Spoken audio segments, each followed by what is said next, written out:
Alright guys, so we had a day to download and there are several interesting new units here on Dokkan. In particular, we are going to be getting a Metal Cooler banner tomorrow, and along with it, I believe there will be three new units on the banner, excuse me. One of them is this Super Saiyan Vegeta right here. I believe he's going to be brand new, as well as an SCR Piccolo, and then of course Metal Cooler himself. I believe all of those will be new units that we will see on this banner. Now this TEQ Vegeta, he is actually quite good. He is able to have a high stun chance, so he's got a 50% chance to stun, which will be very good for Super Battle Road. So of course, I don't know if I'm going to rainbow this guy. Probably not. I probably won't rainbow the Piccolo or the Vegeta, just because I do want to make sure I'm holding on to a good amount of cards for the Broly movie. I do think we'll start getting Broly movie cards at some point in the near future, so I want to make sure I'm holding on to a lot of orbs for that. But I do believe if this Super Saiyan Vegeta is rainbowed, he will be very, very good. Okay, so over 1 million, already he's good. Boom. That's all we needed to see. To do 1 million damage and have a high chance to stun. Alright guys, video's done. Showcase over. He's good.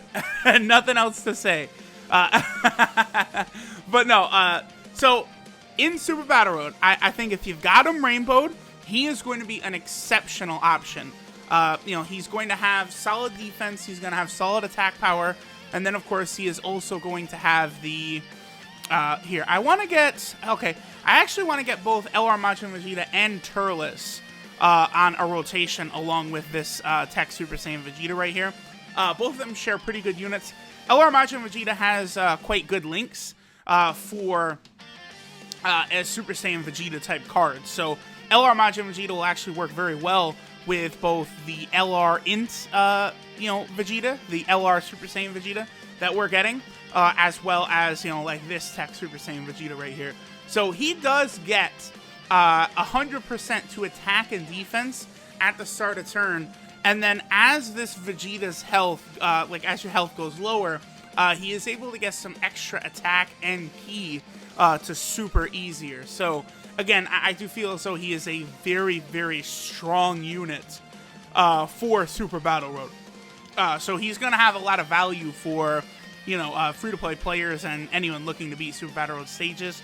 I think that's the thing now, in sort of, today's meta or whatever you want to say. The usefulness of units is not really, how great are they going to be in Dokkan Fest events, which, every unit is good, every unit can beat that, right? But specifically, how good are these units in Super Battle Road?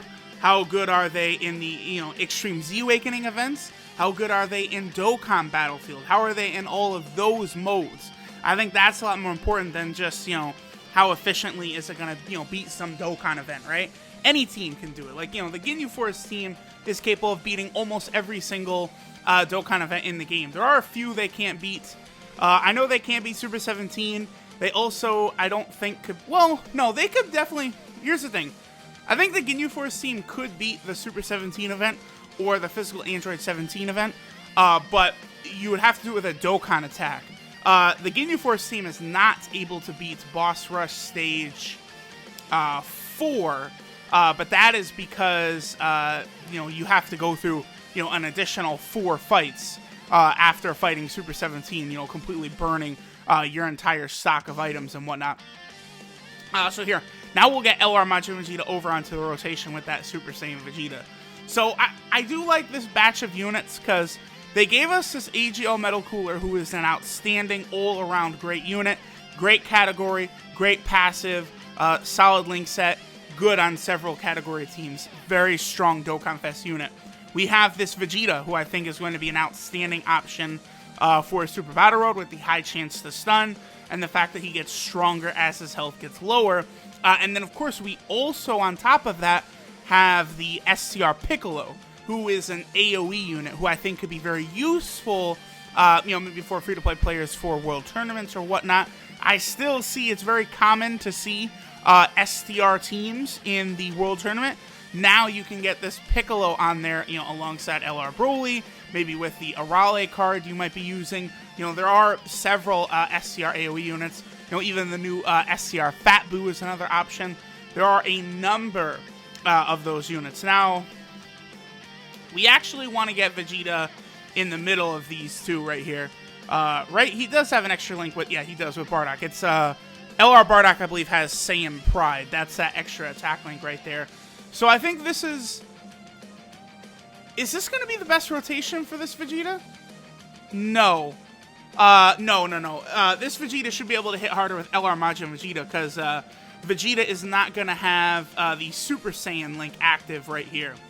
We would need that in order for Vegeta to, really be able to hit his max potential. Vegeta has... The only thing about the Super Saiyan Vegeta links, 1.1 right there, is, it's very difficult for him to sort of mesh well with other non-Vegeta units, right? Like, links like Royal Lineage, Prodigies, Saiyan Pride. Saiyan Pride is easier to get than the others, but the dodge on the super attack, nice. But, Royal Lineage, you basically have to be linked up with a Trunks card or a Vegeta card in order for Royal Lineage to give you anything. Saiyan Pride is easy, and then again, Prodigies, unless you're gonna link, it's what, Piccolo, Beerus, Frieza, and Vegeta, basically, are, the main Prodigies cards. Unless you're linked up with another Vegeta, you're just not gonna get Prodigies to be active. That's just how it is. I'm not a fan of the Prodigies link. It's very, very restrictive, especially for Frieza cards. Being able to get that attack link active can be a little annoying sometimes. Alright, so let's just quickly get out of this rotation right here, and then we're going to get to the rotation we want, which is LR Majin Vegeta, Turles, and the Super Saiyan Vegeta. So we'll be able to see, what his attack set's going to be able to get to. Again, just the fact that we can reasonably get him to... Oh, wow, another dodge super attack. But just the fact that we can reasonably get him to a 1 million attack set, plus he's got the high chance to stun, that's incredible. A high chance to stun is very, very good for Super Battle Road. In particular, Category Super Battle Road. Right now, this Vegeta is only on the Pure Saiyan category team. I'm sure in the future there probably will be a Movie Heroes category team. This Vegeta could probably be pretty useful there. I do think whenever we get the Pure Saiyan category stage, which we don't have yet, I also think he'll be very good there as well. This Vegeta will just be solid. Okay, cool. So this will be Vegeta's best turn for sure. Seeing what, attack set he's going to be able to hit right here. Now again, in the future, I probably will rainbow this TEQ Super Saiyan Vegeta on my account, but it's not going to be right now, because, I do want to make sure I have the orbs saved up, for the Broly movie characters. They're just going to be way too good. 1.2. Okay. That's fine. That's fine, because he's got that stun. I do love that super attack, by the way. Everyone knows that's the very infamous, that was from my dick line, Team 4-star, so... I know a lot of people were loving that when they saw that last night. Oh, okay. Oh, actually, this will be an interesting turn here. Let's see how our boy LR Bardock is able to handle up against Omega right here, where Omega, has type advantage on him. I think LR Bardock should be able to defend pretty well. LR Bardock is a stronger unit, I think, than people give him credit for. Well, I don't know. Is he? Yeah, probably. Like he's good.